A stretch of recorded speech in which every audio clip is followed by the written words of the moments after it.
Quel jour on est aujourd'hui? On est vendredi 4 août. La nuit s'est bien passée? Oui, en fait, comme la nuit du 4 août en 89, il ne s'est pas passé grand-chose. Je ne sais pas si vous vous souvenez qu'ils ont promis les aristocrates ont promis qu'ils allaient abandonner leurs privilèges. Et puis en fait, ils n'ont rien abandonné du tout. Et le premier des privilèges que je mettrais en avant, c'est celui pour certains, tout petit nombre, de créer la monnaie. Le droit des peuples à disposer d'eux-mêmes, la possibilité pour les populations de décider de leur destin dépend directement de leur aptitude politique à créer la monnaie nécessaire pour financer leurs activités. Et les peuples qui ont renoncé, qui ont perdu ou qui se sont fait voler ou qui ont renoncé volontairement à la création monétaire publique ont perdu en même temps leur souveraineté politique. La Banque centrale européenne. Ceux qui sont censés nous représenter nous ont trahi l'intérêt général en abandonnant cette création monétaire à la Banque centrale européenne, qui est indépendante, c'est-à-dire dont les actions nous échappent, dont politiquement, sur lesquelles nous n'avons plus aucun contrôle. La Banque centrale européenne, c'est quoi son rôle? Son rôle principal, si on revient au bout du bout, si on revient à l'os, c'est d'interdire aux humains de créer eux-mêmes la monnaie. Dans une société, en fait, il y a deux indicateurs importants qui dépendent de la masse monétaire. C'est l'inflation et le chômage. Quand il y a trop de monnaie, il y a de l'inflation. Et quand il n'y a pas assez de monnaie, il y a du chômage. La plupart du temps, on a de l'inflation ou du chômage et on n'a pas les deux. En général, c'est l'un ou l'autre.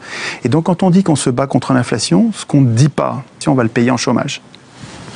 Or, ceux qui font ça, ceux qui prennent la décision de lutter contre l'inflation, ont en même temps intérêt à ce qu'il y ait du chômage. Le chômage sert d'outil de chantage, d'outil de terreur. Le chantage est un outil qui terrorise les travailleurs pour qu'ils soient dociles, qu'ils ne réclament pas d'augmentation de salaire, de meilleures conditions de travail. Pendant les 30 Glorieuses, il n'y avait pas de chômage. La déflation, c'est quoi? Déflation, c'est une situation dans laquelle les prix baissent et toutes les anticipations se font à la baisse. La stagflation? Et stagflation, c'est quand il y a à la fois de l'inflation et du chômage. C'est ce qu'on a expliqué au début. Voilà, c'est ce dont on parlait tout à l'heure. Comment ça se manifeste? Mais ça dure pas longtemps. Comment ça se manifeste sur les prix? Les prix montent et il y a du chômage en même temps. Alors que normalement, quand il y a de l'inflation, la période des 30 Glorieuses, on avait une inflation qui était modérée. On avait 4% sur la période. Sur une trentaine d'années, on a 4-5% de moyenne. Et pas de chômage du tout. Et donc c'était bien un peu d'inflation. Et en plus, ce qui était vraiment, et ce que les économistes ne disent pas aujourd'hui, et c'est incroyable de ne pas dire ça, parce que c'est très important. Pendant les 30 Glorieuses, les salaires étaient indexés sur les prix. Quand les prix augmentaient de 10%, mon salaire augmentait mécaniquement, forcément de 10%, au moins. Et quand les socialistes sont arrivés au pouvoir en 81... Pourquoi entre guillemets? Parce qu'ils ont une politique de droite, ils ont une politique socialiste pendant 1 an et demi, 2 ans, et puis après ça, ils ont une politique de droite dure. Donc ils ne sont pas plus socialistes que les gens d'en face qui ne sont pas populaires non plus.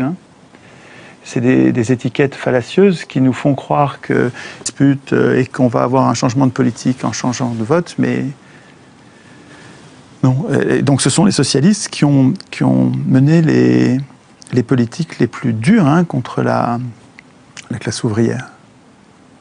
Et notamment la désindexation des salaires sur les prix. Et alors ils ont appelé ça, comment ils appelaient ça, Delors? La désinflation compétitive. Ça veut dire la baisse des salaires.